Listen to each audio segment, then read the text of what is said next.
Telling the truth, hour number 2 of the Jake Feinberg Show. Welcome back inside the Parisi Palace, high above 2919 East Broadway. Channeling from KEVT Power Talk 1210. Thank you so much for making us part of your day today. And without further ado, it's an honor to welcome back a friend of the program, Brian Auger. Welcome to the Jake Feinberg Show. Hi, Jake. How are you doing today? Good to hear you, man. And I'm just still trying to tell the truth, man, you know? Yeah, I know. I've been watching the debates. I think they, they missed out on it. You know, can I ask you? No. I want to be very. It's so fascinating you brought that up because there's a rampant amount of lying going on in our political structure in this country. I just wanted to ask you about if you ever cross paths with cats like Timothy Leary or any of the guys who did psychedelic drugs in England, only because there's nothing that disarms people in authority who are undeserving of that authority more than people that are enjoying themselves. And I'm just curious about Dave Mason told me a story, blew my mind, that Timothy Leary stayed at his house. I was curious about any experiences you had in England like that. Well, all I can tell you is I'm looking at a poster hanging on my wall here. From a long time ago, poster for the Catamaran Hotel and Restaurant, which was in San Diego. And here's the list. Sarah Vaughan,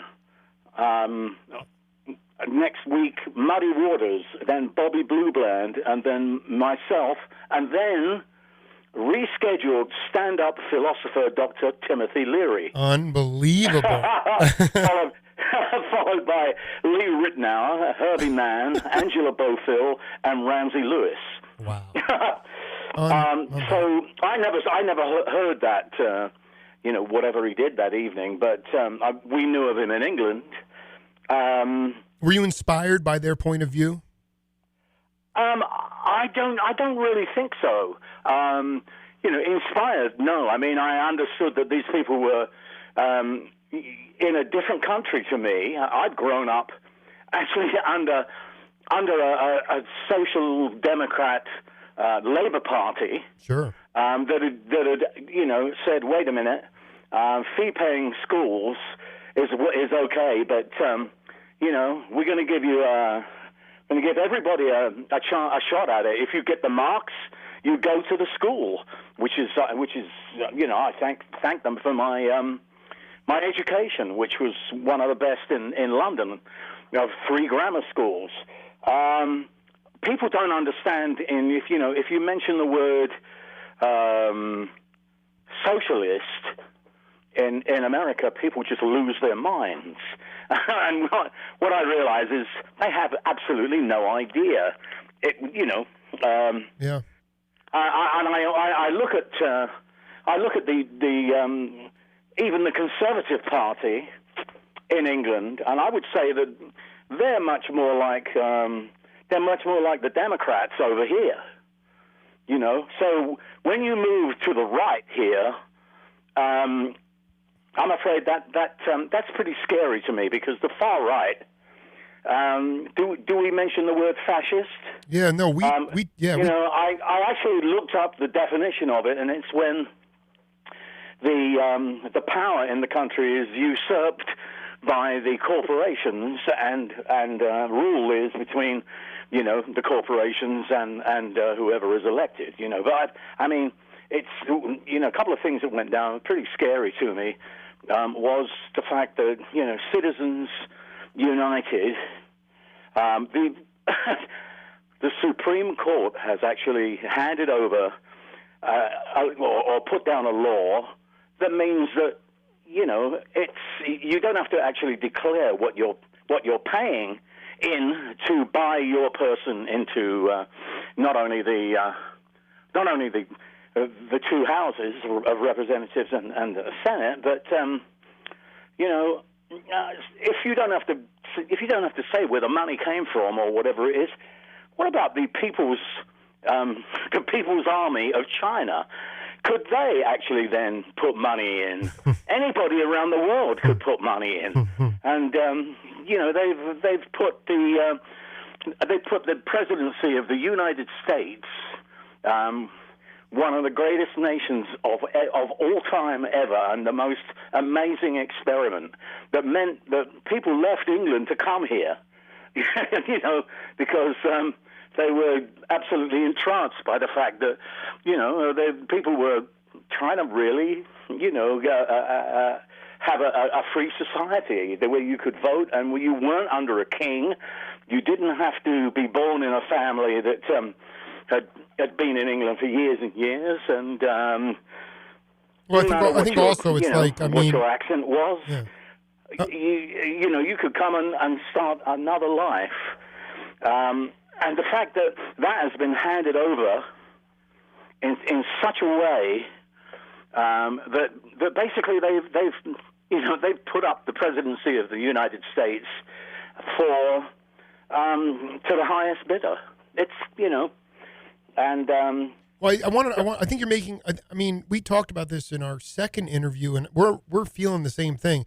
A couple of things. Citizens United is the idea there that they're devaluing the human being. It's corporations, big pharmaceutical companies can shroud in mystery and donate and give millions or billions of dollars to candidates, and they're a corporation. I understand people work for them, but to me, it's mind-boggling that people, quote unquote, academic, intellectual people can get up there and they're so rigid and they're so ideological that that people on the Supreme Court would allow that to happen and not see the damage. I can only hope that Obama will start I also want to piggyback and say this, that, you know, I don't consider myself a prophet by any means. I'm 37 years old, but I do feel this is not the United States of George McGovern or other Mondale, who got trounced by quote.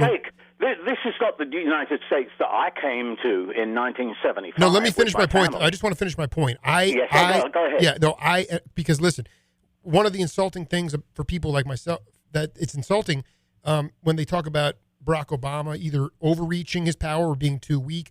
I mean, the fact is he was elected by a true majority twice. So that means that there are plenty of people that might not be able to voice it in their social circles who voted for him. Also, that being said, democratic socialism, while yes, it is intolerable still to a fraction of our society, I would say now is going to be, because of the perversion of our system now, I say that it is more palatable now to a possible governing majority than ever before. I know there's a very shrill, loud voice on the right wing that is incredibly diabolical, in my opinion. I do feel that democratic socialism will fly in my lifetime and definitely in my children's lifetime. That's what I want to say. Yeah, absolutely. I mean, you know, the fact is this: the Labour Party that I grew up in England with, they basically started the healthcare system in England, where everyone was able to have healthcare free. It was your human right to do so, and that was in the 40s, just after the war, the Second World War. I mean, when I see what's going on here, I mean, I can't believe it sometimes. Yeah. You know, I have no words for it somehow or other, you know, but. What I do understand is when somebody says socialism, people think we're talking about communism. Well, the hell with that, man. Yeah, right. You know, I grew up under a social democrat, parliament in England, but I was one of the first musicians to actually go into East Germany, you know, while the wall was still up. You know, and I'm talking about 1964. And if that was it's supposed to be a worker's paradise, well, it scared the hell out of me. What did you? Can you tell me what you? Nothing, absolutely nothing like, you know, I was glad to get out of there and go back to England, where I was free to say what I wanted to do, and you know, it was. It's not communism. Socialism is not communism. So, let me stop. Bernie Sanders, I mean, he takes a risk in actually even mentioning it, because I see that people freak out when they hear the word. Well, it's just, misinterpreted. It's just not what it is. It's the government taking the responsibility for certain things like healthcare, and saying, okay, everybody gets the same. Education. America has just fantastic colleges. If you can afford to go there anymore, and if you spend all that money for your education and you come out and there are no jobs, all right, well, now you're in debt that you might not be able to get out of during your lifetime. That's not American. Yeah, that's kind of a financial slavery. I'm really sorry, man. I look at my grandkids and I think to myself, well, I think they'd be better off in Europe if we get a Republican government in. I think America is really going to go downhill real fast, and it's nothing to do with the economy or any of those things. It's just these guys, they've been in now. They've had both houses, and all they've been able to do is attack Roe v. Wade and try to shut Planned Parenthood. I mean, come on, you guys. I mean, when are you going to do something that is going to help the people of the United States? I travel around and I see, cities that I've been through many times, with the city center kind of burned out. Not burned out, but basically, it's collapsed. I never thought I'd ever see those kind of things in America. And we have to understand it still is the most affluent country on earth, and that has ever been, and we're in search of we're actually in search of a perfect union.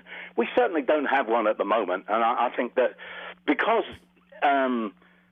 the Republicans came in and were infuriated by the fact that Obama had actually won the election not only once but twice. I think they decided, as Mitch McConnell said, we got to make sure that this, Obama, our big deal is number one rule. He mustn't get another 4 years. He mustn't last, and he has, and he's done a lot of amazing things, and a lot of things that he could have done are just blocked, or by the House of Representatives, or not even sent up for a vote. That to me is not a working democracy, and I think President Carter, who's one of my heroes, actually stood up and said that. We don't have a working democracy at this particular time. So, I hope that, my faith is in the American people, man. They are the most flexible, they are the most generous and kind people on the face of the earth.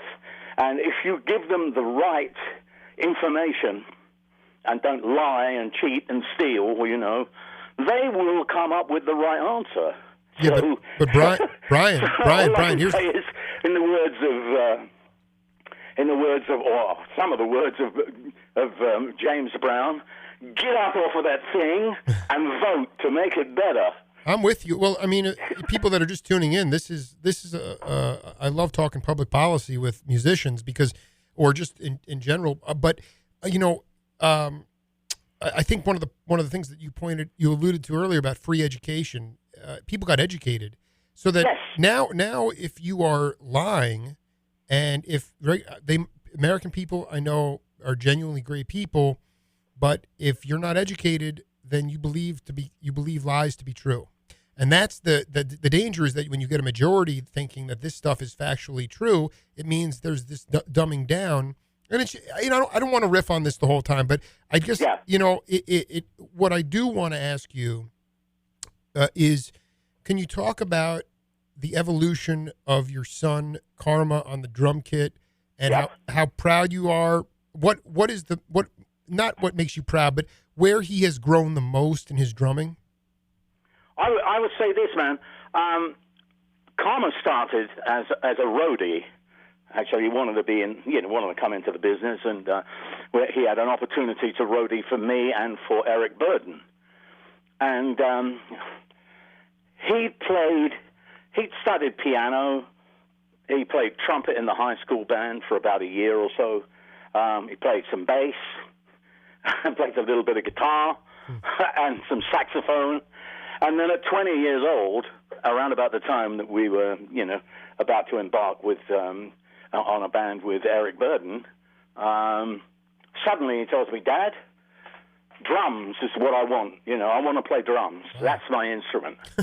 So I said, "Oh dear."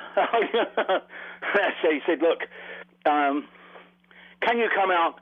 There's a garage sale actually out in Malibu, and there's this drum kit I've seen, and I'd like you to come out and have a look at it." So I said, "Okay." So we drive out there, and we go to this garage sale. These people are leaving, believe it or not, to join the European Parliament in Brussels. Wow. And so this was a Fibes kit, with, clear, just clear plastic shells, but really amazing. Those kits were incredible. And so I looked at it all, and there was a Slingerland Radio King, I think it was, Radio King snare drum, red glitter. And I went, "Well, wow, that must be worth, a few $100. Anyway, they wanted $200 for the whole thing. That was the kit, the hardware, some cymbals, and so I said, "Well, that's a good deal, And he said, "Oh, well, I'm glad you think so, Dad. Can you lend me $200? So I ended up paying for these things, but he brought them home, and then his godfather is Steve Ferrone. Are you kidding me? No. Okay, I've heard it pronounced Ferrone. You say Ferrone, but go ahead. I love that. I love that he's... Yeah, go Ferrone, ahead. He says, "Call me what you like." Ferrone, we would probably call him "Hey, Ferrone," Yeah, right. Ferrone is, anyway. Yeah. So this is awesome. Steve happens to call in when we get home, and the phone rings, and Steve says, "Hey, Auge, what's going on?" It's Steve. I said, "Steve, what's happening, man?" I said, "Oh, what's new?" I said, "Listen, your godson has decided that he wants to play drums, and we just bought a drum kit." I said, "What?" He said, "Okay, what is it?" And I told him what it was. He said, "Well, it's pretty good. What's the hardware like?" And the hardware is the stuff that you attach the other drums to, and the cymbal stands and stuff like that. I said, "Well, they're not great actually, and the hardware on the kit is not great, And as Steve was like sponsored by Pearl, he says, "Right, I'm going to call you back. I'm going to call my tech." He calls his tech. And we have a little conflab between the three of us, and he says, "Right, okay. You see, that packet of cymbals that are standing against the wall in the garage. I said, get that, and get that the hi-hat pedal and the hi-hats, and then get 2 or 3 stands for cymbals." And he says, "Look, go and pick up the kit. Just go and pick his kit up and have a look at the hardware. And I think you ought to change it all to modern hardware." So all of a sudden, his roadie arrives, and he looks at the kit and says, "Oh, no, wait a minute, we can make this a lot better." So he takes it away with him. I said to Karma, "Listen, you've played all these different instruments. If Steve is giving you all this stuff, man, you better play drums and you better be good." Yeah, right. So he came on the road with us, and he rode it for, I don't know, about a year or so. But what he would do was he would talk to the sound guys. Generally, they would run a board tape or something like that. He got hold of a load of these board tapes, and he would come home and he would practice to the board tapes, upstairs in my apartment. Eric comes over at one point, and he's listening to this music. He said, "That's us." I said, yeah, that's right. He says, who's that playing drums then? You know. So I said, it's Karma. And he said, why? I never thought Karma played drums. I said, well, yeah, he's all kind of like fired up about it all, and told him what was happening, you know. And as fate would have it, we were going to go to Germany to do a 6-week tour or something like that. And all of a sudden, our drummer quit, and he said, look, I'm leaving, and I love playing with the band. He said, but I've got a really great job in my dad does a lot of video production and stuff like that, and I want to learn that. So I said, oh, well, okay. I called out Eric, and I said, look, I hate to tell you this, as if this is 3 days before we've got to ship out, and I've got all the contracts and everything, and the tickets, and God knows what, make sure everything's okay. And I said, I don't know how I'm going to, just find a drummer like that, and who can play the whole kit, the whole set, or sure. 2 sets. Sure. And he said, well, what do you think then? And I said, well, look, this is just one thing. The only guy who knows all the music is Karma, and you've heard him play. We could take him, and he could start the tour, so we don't have to pull out any dates, which would infuriate the promoters over there. So I said, he could manage that, and I can dial up 10 drummers while we're over there, or whatever. Get somebody maybe to follow us around, learn it, the sets, and then we could substitute at that point. So Eric, thank the Lord, actually said, yeah, that's okay, bring it out. Well, Karma came out and surprised everybody, and never left. What year was this? What year was it? I beg your pardon? What year was this? This was 1990. 1990. So Karma comes in. I mean, he is now part of the Oblivion Express. Is that right? Yes, he is. In fact, I've handed the reins over to Karma because he helps me so much with all the social media, and we get together and make sure that all the gigs are what they're supposed to be, and the routing is proper. So we look after everybody in the band, and he not only that, but he's a great sound man. He rings out with our sound man, he rings out the monitors, and he knows how to set all the gear up. He's the ultimate kind of Renaissance man. It's incredible. And not only that, but he plays his ass off. Well, no, I wanted to ask you about his. I wanted you to ask about. I wanted you to talk about his intuitiveness as a player, and his feel. Yeah. Can you talk about that? Yeah. Well, basically, I'd spoken to him about it, and he says, "Well, Dad, I grew up on Robbie McIntosh, right? And then Steve Ferrone, and a French drummer." Didi Ceccarelli, who is absolutely amazing. No, I know. I do. Is his name Andres Ceccarelli? Andre Ceccarelli. Yeah, no, I gotta talk to that cat. A monster cat. Yeah. Yeah, just incredible. Who unfortunately doesn't like to travel, but but he's so. Karma's kind of like loves him. He loves Dennis Chambers. Loves Elvin. Albert Jones and the drummers that were with Miles. So, and particularly Bernard Purdie. He said, Bernard Purdie, man, he says, if I can groove like that, and whatever I do is, if I play some fills, they kick the groove in the butt and make it move the way that Bernard does. He said, that would be my dream. And so he's got such a groove; it's amazing. He understands that without the groove going on, without a groove, nothing's happening. You can put whatever you like on top of it, but nothing's happening. And I could only play with 2 rhythm sections in England when I was coming up playing piano in London, because they understood that, we're a trio, but it's got a groove, and sets me free. Otherwise, you'd get these guys who come in and they'd be playing to other musicians, and they would be rattling off all their favorite licks, and there would be no groove, Like, look at me.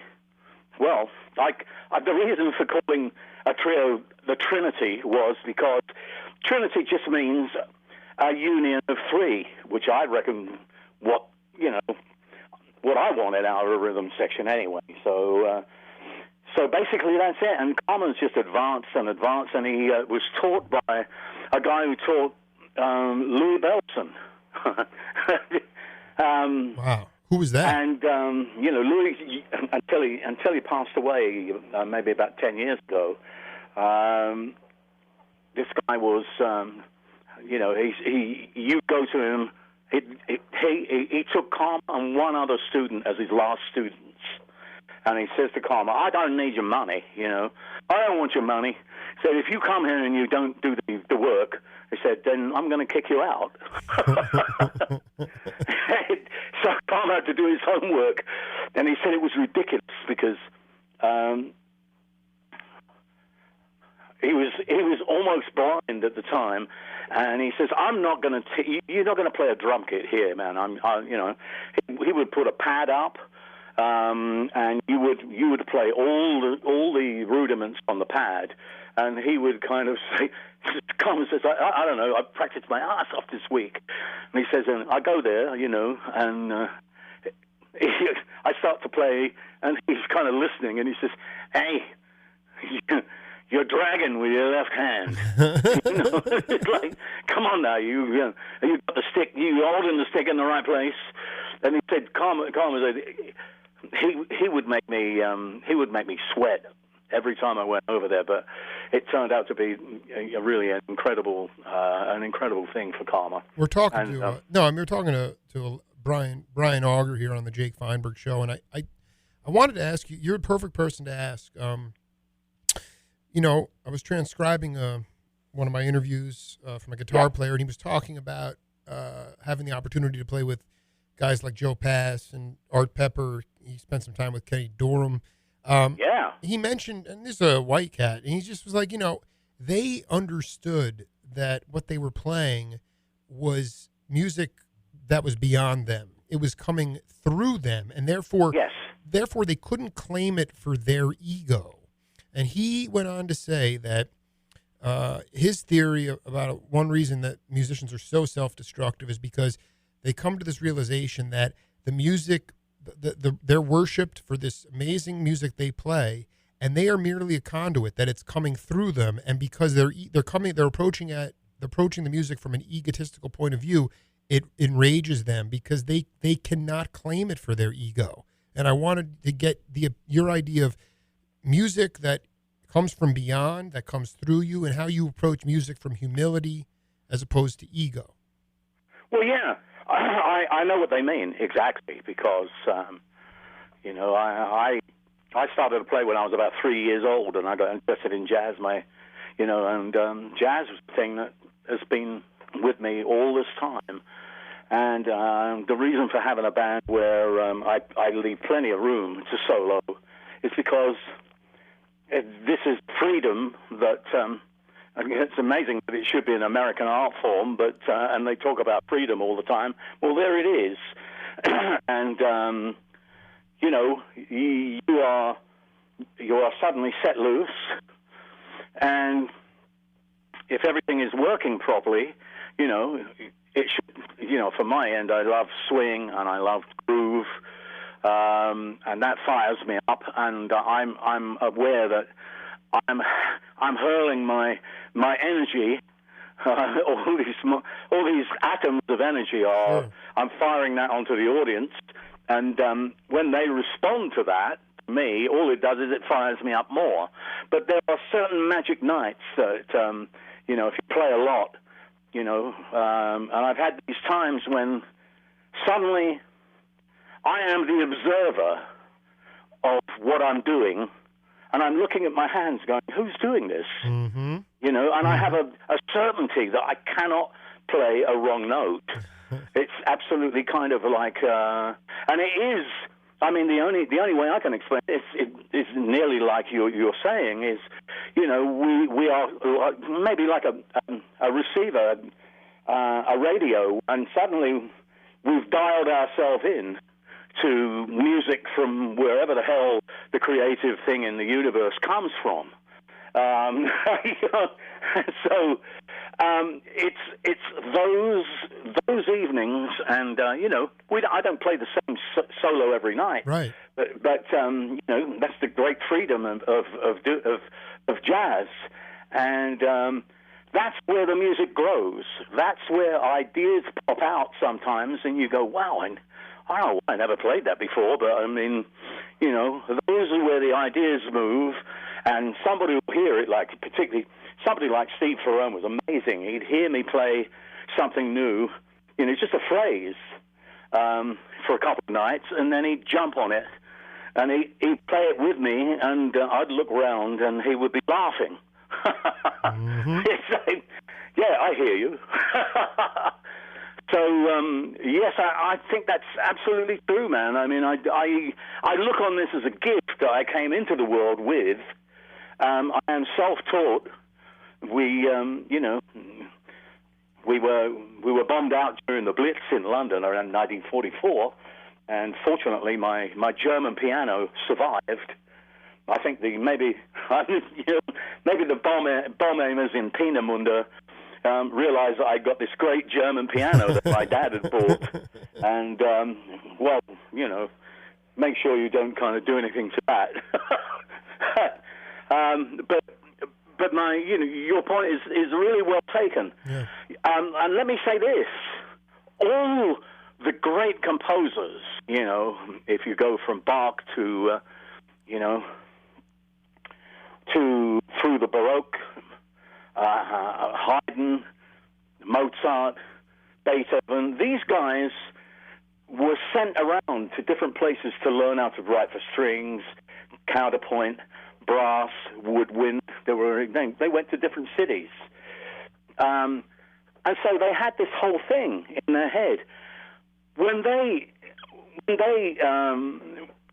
sat down and these ideas came, they could either play them on the piano or an instrument, or they could just sit there and write the whole damn score out.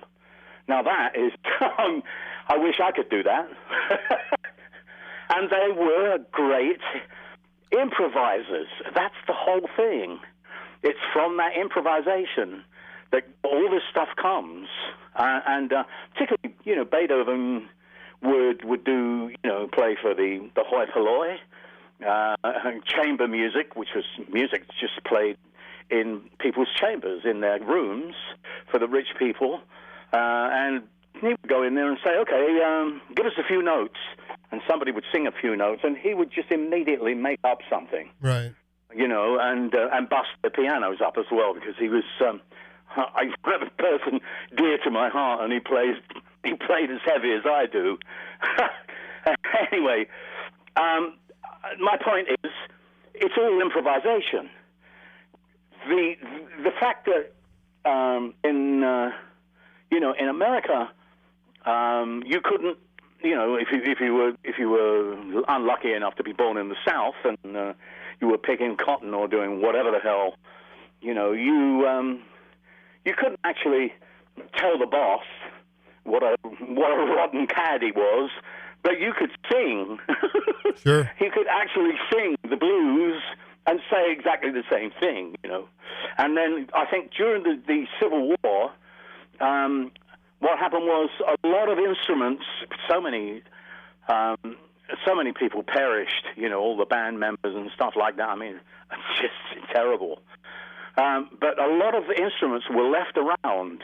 And so, some of the guys got hold of these things and started to play music. And I think from that and the blues, all of a sudden, Dixieland music kind of came out. And bigger and bigger groups got together after several years or whatever, and you could have an orchestra.